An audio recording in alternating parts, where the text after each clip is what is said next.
What if the most important part of your life isn't what's visible, but what's empty? 30 spokes join at the hub. The usefulness of the wheel, it's not the spokes, it's the space in the middle. In Taoism, we call that the center. In the meditative arts, we call it alignment. In your life, it might be the part of you you've been too busy to feel. Today's lesson is about that center and why your ability to hold it determines whether you flow with life or get pulled apart by it.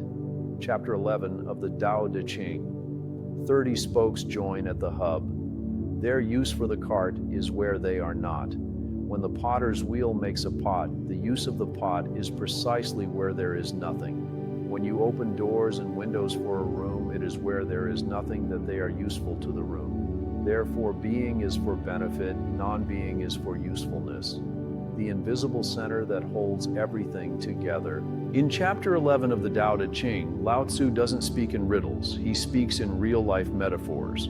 30 spokes share the wheel's hub. It is the center hole that makes it useful. Think about that for a moment. You don't value the spokes, you value the space they create. The emptiness at the center is what makes the whole wheel turn. It's the same with your day, your practice, your breath, your life. Without a clear center, all the parts stay disconnected. You become a scattered collection of thoughts, actions, and efforts, but you're not moving forward. In the meditative arts, movement begins from the hub. In Tai Chi, every strike, step, or spiral begins not from the hands or feet, but from the Dan Tien, the energetic center located just below the navel. When you move from the Dan Tien, everything flows effortlessly. When you move from the limbs, you feel strain, fragmentation, disconnection. The same is true for your mind and emotions. When your awareness is anchored in the center, you can respond without overreacting. You can yield without collapsing. You can move without losing yourself. But when you abandon your center, life pulls at you like mismatched spokes. One yanks you into fear, one into distraction, another into ambition, until your wheel starts to wobble. Or worse, break. How people lose the center in modern life. We live in a world addicted to the spokes, distractions, notifications, achievements, overcommitting. Each one seems important, urgent, productive, but altogether, they form a wheel with no hub. When your life lacks a center, everything feels overwhelming because there's nothing anchoring you in purpose. It's no wonder so many people feel lost, even when they're doing everything right. The Tao reminds us the usefulness comes from the emptiness. The center is what gives shape to the whole. The yielding warrior's center and how we build it. At the Yielding Warrior, we don't just teach movement, we teach the internal compass that directs it. That compass is built through daily practices that train stillness in motion, presence in pressure, listening in silence, softness in structure. You learn to feel your energetic center, not just conceptually, but somatically. It becomes your baseline. So no matter what life throws at you, you know how to return to your core. Just like the wheel, your actions begin to rotate around something steady. Try this simple centering practice you can use daily. Let's do a quick exercise together, just 2 minutes. Stand or sit comfortably. Feel your feet or your seat grounded. Relax your shoulders. Let your hands rest. Now bring your awareness to a point about 2 inches below your navel. Inhale slowly through the nose. Feel breath sink to that center. Exhale through the mouth like fogging a mirror. Feel your energy drop from your head into your belly. Keep breathing slowly and lightly. As you breathe, feel all your scattered attention returning home.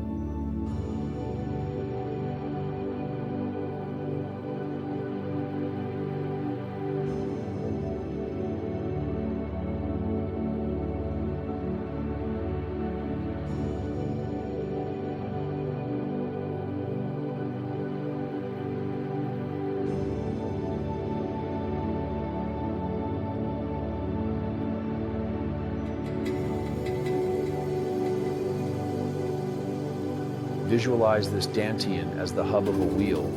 All your efforts, emotions, goals, they are spokes, but this center is what holds them together.